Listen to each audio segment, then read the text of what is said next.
তো গত ভিডিওটা প্রায় 17 মিনিট হয়ে গেছে, এই জন্য আমি একটু কাট করেছি। তো আজকে আমরা আরেকটা এক্সারসাইজ দেখব ক্লাস অ্যান্ড অবজেক্ট নিয়ে। তো কালকের যে ভিডিওতে যে লেকচার যে কথা বলেছি, যেগুলো যে সব বিষয় নিয়ে কথা বলেছি, সেই জিনিসগুলো আমি একটু আবার ক্লিয়ার করি, মানে কোনটাকে কি বলা হয়। আর আজকের যেই এক্সারসাইজটা আমরা দেখব, এটা দেখলে আমাদের ক্লাস অ্যান্ড অবজেক্ট নিয়ে মোটামুটি ক্লিয়ার হয়ে যাবে। তো আমি ফার্স্টে বলছি, এটা হচ্ছে আমাদের ক্লাস কিওয়ার্ড, আর এটা হচ্ছে আমাদের ক্লাসের ইউজার ডিফাইন্ড ডাটা টাইপ, একটা নাম, ক্লাসের নাম। আর এটা হচ্ছে আমরা পাবলিক দিচ্ছি যেন আমরা সবগুলো অবজেক্ট এবং মানে এখানে যত সব অ্যাট্রিবিউটস আছে এগুলো আমরা যেন অ্যাক্সেস করতে পারি, অথবা মেথড আছে। আচ্ছা, শুরুতে যত সব ভেরিয়েবল আছে এগুলোকে সবগুলোকে অবজেক্ট প্রপার্টিস বা অবজেক্ট অ্যাট্রিবিউটস বলা হয়। আর যতগুলো ফাংশন আছে এগুলোকে আমরা অবজেক্ট বিহেভিয়ার বলতে পারি। ঠিক আছে? তো আরেকটু সহজভাবে বললে এটা হচ্ছে মেম্বার ভেরিয়েবল, ক্লাসের মেম্বার ভেরিয়েবল, আর এটা হচ্ছে ক্লাসের মেম্বার ফাংশন। ওকে?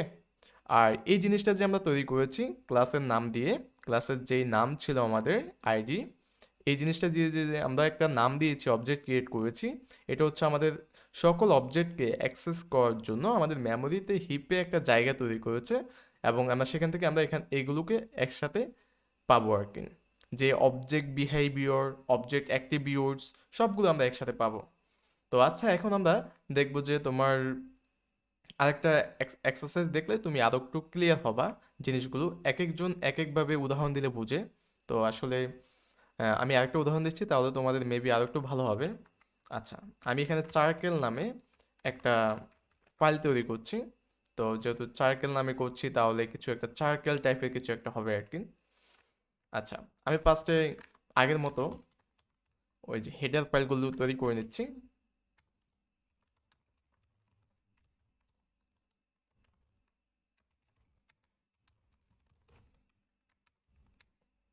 আচ্ছা, এখানে আমি ক্লাস দিয়ে নিচ্ছি, ক্লাস নেম দিচ্ছি, তারপর হচ্ছে সরি, আমি ক্লাস কিওয়ার্ড দিচ্ছি, তারপর হচ্ছে ক্লাসের নাম দিচ্ছি, ক্লাসের নাম দিচ্ছি সার্কেল। তারপর এটা হচ্ছে আমাদের ইউজার ডিফাইন্ড ডাটা টাইপ বলে। তারপর আমরা একটা কার্লি ব্র্যাকেট দিচ্ছি, তারপর আমাদের একটা সেমিকোলন দিতে হয় কার্লি ব্র্যাকেটের পরে, সেটা করছি আমরা। আচ্ছা, এখন কথা হচ্ছে আমাদের তো এগুলোকে অ্যাক্সেস দিতে হবে, তো এটার জন্য এই অ্যাক্সেস দেওয়াটাকে এটাকে বলে public specifier, sorry sorry access specifier.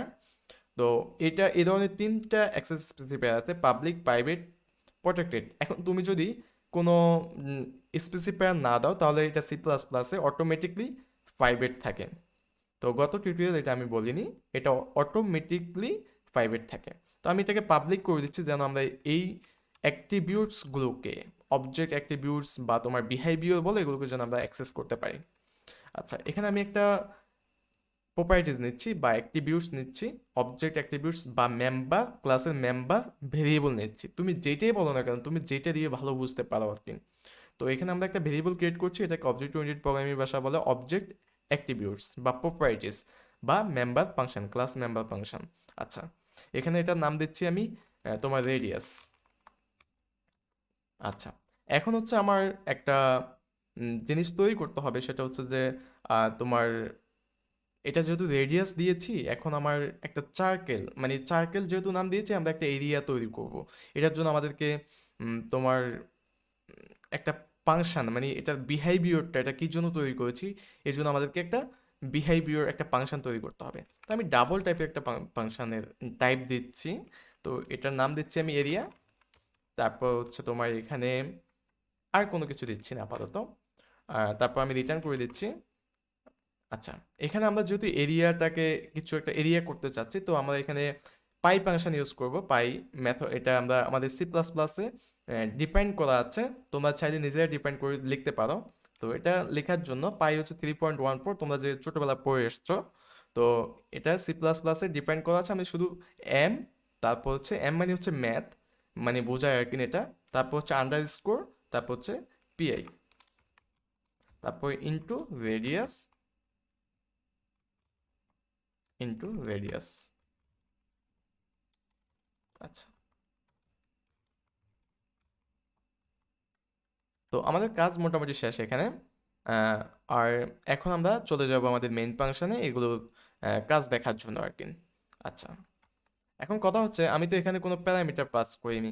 গত টিউটোরিয়ালে আমরা প্যারামিটার পাস করেছি, ইউজার থেকে দিয়েছি।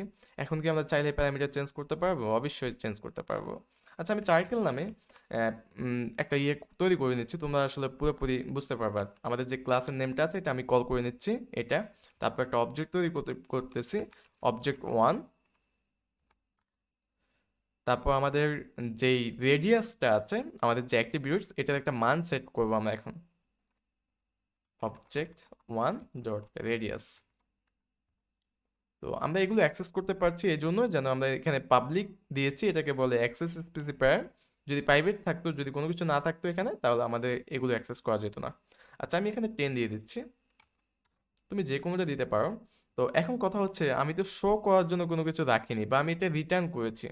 তো এখন রিটার্ন করছি, এই জন্য এখানে আমরা মেইন ফাংশন থেকে এটাকে শো করতে পারবো। সি আউট করে সি আউট, তারপর হচ্ছে আমাদের অবজেক্ট ওয়ান রেডিয়াস ইনলাইন।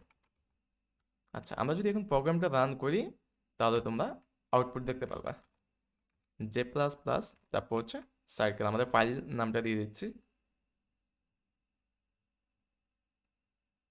একটু সময় নিচ্ছে, আমার কম্পিউটার মেবি স্লো।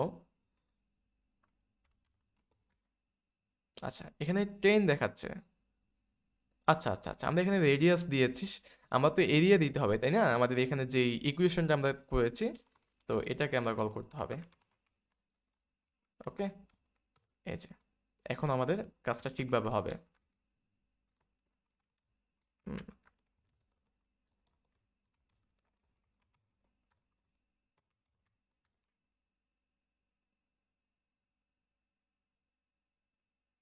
কি হলো? আচ্ছা, এখানে কাজ করতেছে না কেন?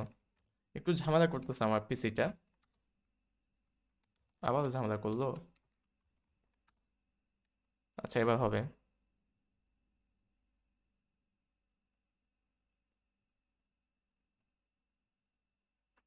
হয়েছে, আমি ক্লিয়ার করে নিচ্ছি, তারপর রান করছি।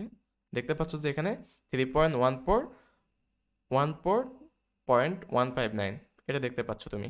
তো তুমি যদি ক্যালকুলেটর নিয়ে বসো, তাহলে তুমি কিন্তু এটাই দেখতে পারবা। আবার তুমি যদি এখানে শুধু 3 দাও, তো এখানে কত আসবে তুমি এখান থেকে এখন দেখতে পারবা। হুম, ঝামেলা।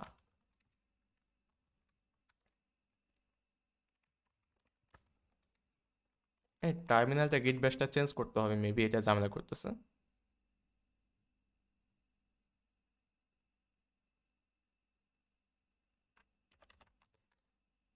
আচ্ছা, এখানে 28 দশমিক আহ, এত মানে অ্যাকসেপ্ট অ্যাকসেপ্ট একটা প্যাকশনাল জিনিস এসেছে। তো এই ধরনের একটা আউটপুট তুমি, আমি আশা করছি যে তুমি বুঝতে পেরেছো। আসলে আমরা যখন আরও জিনিসগুলো নিয়ে কাজ করব, অবজেক্ট ওরিয়েন্টেড প্রোগ্রামিং এর মাত্র শুরু, তখন তোমরা আরও ভালোভাবে বুঝতে পারবা। তো আজকে এই পর্যন্ত থাকলো, ভালো থাকবা, ধন্যবাদ।